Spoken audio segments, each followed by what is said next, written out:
33 minutes after the hour, Americans. Hugh Hewitt, joined now by the Speaker of the United States House of Representatives, the Honorable Paul Ryan. Speaker Ryan, welcome back to the Hugh Hewitt Show. Great to have you. Hey, good morning. How's the new gig treating you? It is terrific. I love the morning. I drafted Aaron Rodgers for my fantasy team. Good. I hope I didn't make a mistake. No.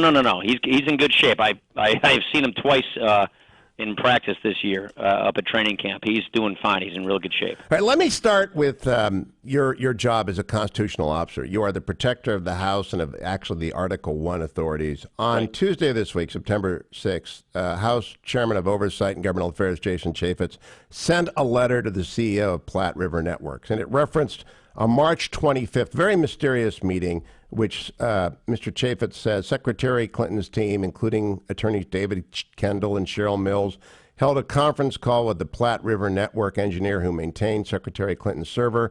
In subsequent interviews with the FBI, the PRN engineer refused to answer questions about that call, asserting either a Fifth Amendment or attorney-client privilege. The chairman then writes, this timeline of events raises questions as to whether the PRN engineer violated federal statutes that prohibit destruction of evidence and obstruction of a congressional investigation, among others, when the engineer erased Secretary Clinton's email contrary to congressional preservation orders in a subpoena, the sequence of events leading up to the destruction of Secretary Clinton's emails, the conference call, the work ticket, the use of bleach bit, and PRN's subsequent refusal to discuss a conference call with the FBI raises questions about whether Secretary Clinton, acting through her attorneys, instructed PRN to destroy records relevant to the ongoing congressional investigations. Are you concerned, Speaker Ryan, that the House is being denied its constitutional oversight by an FBI that is indifferent to what is obviously an obstruction of justice? Yes, and it's not the first time we've experienced this. I was part of the IRS investigation in my last job here in Congress, and I would say it's a very, very similar story. It's a story of stonewalling. The reason we know about these things is because of our investigation, our oversight. Jason Chaffetz is doing a great job. You know all of these things that you just discussed because of our oversight, but as we do this oversight, we see more obfuscation. We see more misleading. We see that the claims that were made, 6 months, a year ago about servers and emails and devices are now were false when they were made, knowingly false. So we clearly see that she's not being truthful. We clearly see, and also with our investigations, you see the Clinton Foundation and all what I would call the pay-to-play, basically the stink of corruption surrounding that. So this is not a new story, unfortunately, with the Clintons, but it's an ongoing one, and that is, to me, very alarming. One of the things we're doing, we're walking and chewing gum at the same time. We're doing our oversight to try and bring truth to power, to try and uncover these things so that people don't live above the law, and we're offering a better way. We're offering an agenda of how we would fix these problems, but more fundamental, I do believe, because you said in the first part of your point, I'm the officer of the Constitution here, preserver of Article I. If you go to our Better Way agenda and go to better.gop, you will see that item number 3 and 4 is a specific plan to resuscitate the separation of powers and reclaim our Article I powers of the Constitution, because the other branches of government have overstepped their boundaries. And they're out kicking their coverage, if we're going to go back to Aaron Rodgers and football metaphors. And we have a very specific plan for getting Article I back so that we restore the principle of self-government and accountable government. This is vital. Now, yesterday, Director Comey put out a memo to his staff saying, we didn't do a data dump on Friday. It's all not fair. On Friday of Labor Day. Yeah. So have you lost confidence in Director Comey? Well, I have spoken with him, and I said before, a month or two ago, you owe it to the country to release the information that you got in your investigation so that the country can see this. I expected him to release that information, but I did not. I don't know why they thought it wouldn't look too cute by half, releasing it in the typical political data dump Friday of Labor Day. That judgment mystifies me because it's so clearly political in nature. That is what politicians do when they have bad news to tell that they want to get swept under the rug in order to minimize a story. The FBI is not supposed to be minimizing political damage or political stories. They're supposed to be getting to the truth and holding people accountable. And so when they make things like this, it makes them look political. Let me ask you about last night's Commander-in-Chief Forum, Speaker Ryan. The toughest moment for both candidates came from the audience. Play cut 21. This is a former lieutenant in the Navy. Hi, Madam. With Lieutenant John Lester, who will stand with me here. Up here. He began his military career by enlisting in the Air Force and then switched over to the Navy before he retired, where he flew P-3 Orions in Desert Storm and in Desert Shield. He's a Republican, and he has this question for you, Secretary Clinton. Thank you. Secretary Clinton, thank you very much for coming tonight. As a naval flight officer, I held a top secret sensitive compartmentalized information clearance, and that provided me access to materials and information highly sensitive to our warfighting capabilities. Had I communicated this information not following prescribed protocols, I would have been prosecuted and imprisoned. Secretary Clinton, how can you expect those such as myself, who were and are entrusted with America's most sensitive information, to have any confidence in your leadership as president when you clearly corrupted our national security? Now, Speaker Ryan, she botched the answer. It was abba dabba dabba dabba. But how does she answer losing 13 BlackBerries, 2 iPads, and 1 laptop? I was working late last night, so I didn't watch it, but man, that's devastating. What an articulate guy. I don't know how she answers this, Hugh. I honestly don't, and I don't think any dabba dabba dabba, any kind of misdirection is going to get around that fact. And I think that's one of the reasons why she's such a flawed candidate, and I think it's one of the reasons why she's not doing so well in the polls right now. I don't know how you get around this. I really just don't. And, you know, I've been around national security issues quite a bit. In this current capacity I have, I'm deeply enmeshed in it. You know what you're supposed to do and what you're not supposed to do. It's not that hard to figure this stuff out, how you conduct yourself with respect to classified material. And I just think she believes she's above the law, and I think they've lived like that for a long, long time. And I just don't know how you get around that. Have you ever destroyed a BlackBerry with a hammer? No, I never have. Just wanted to get that on the record. A lot of what was discussed last night had to do with foreign policy. This morning on Morning Joe, Gary Johnson said, "What is Aleppo?" Do you think he ought to be an isolationist, Hugh? So let's give him the credit of that. But I mean, should he be on the national debate stage?